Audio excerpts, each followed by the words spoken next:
जैसे उसने मुझे फोन में फोटो दिखाई थी उससे ज्यादा ही आकर्षक दिख रहा था, जैसा मेरा बेटा है।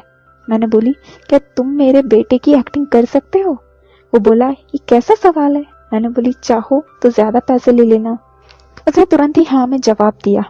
उसको देखकर मेरे चेहरे पर एक मुस्कान आ गई। मेरा बेटा, नहीं माफ कीजिए, मेरे पति रोहन से भी ज्यादा हैंडसम लग रहा था वो देखने में।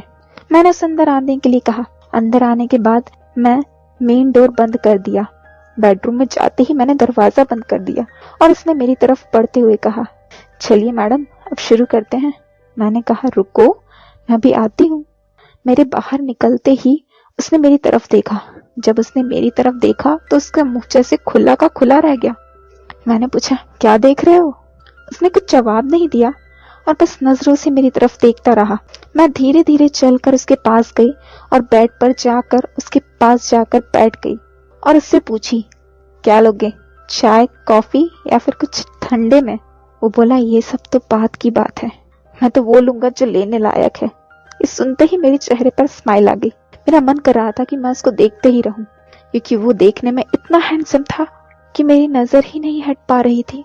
उसकी और मेरी नजरें एक दूसरे को ताके जा रही थी। वो भी देख रहा था कि मैं उसको देखकर खुश हो रही हूँ। वैसे तो हमारा घर काफी बड़ा है, मगर फिर भी मैंने रूम का टीवी ऑन कर दी ताकि बाहर तक आवाज ही ना पहुंच पाए। कुछ देर ऐसे ही बात करने के बाद वो बोला, क्या हुआ, क्या मैं काम को अंजाम दे सकता हूँ? मैं बोली, इतनी भी क्या जल्दी है मेरे बेटे कि तुम्हें मैं सच्ची का बेटा बना लूं, ताकि मुझे पैसे भी ना देने पड़े और ना बार बार फोन करके बुलाना पड़ेगा। मैंने उसे ये बात बोली तो उसकी आंखों में आंसू की चमक सी आ गई। बहुत ही खुश हो रहा था वो। फिर मैंने बोली, बस काम को अंजाम देते हैं।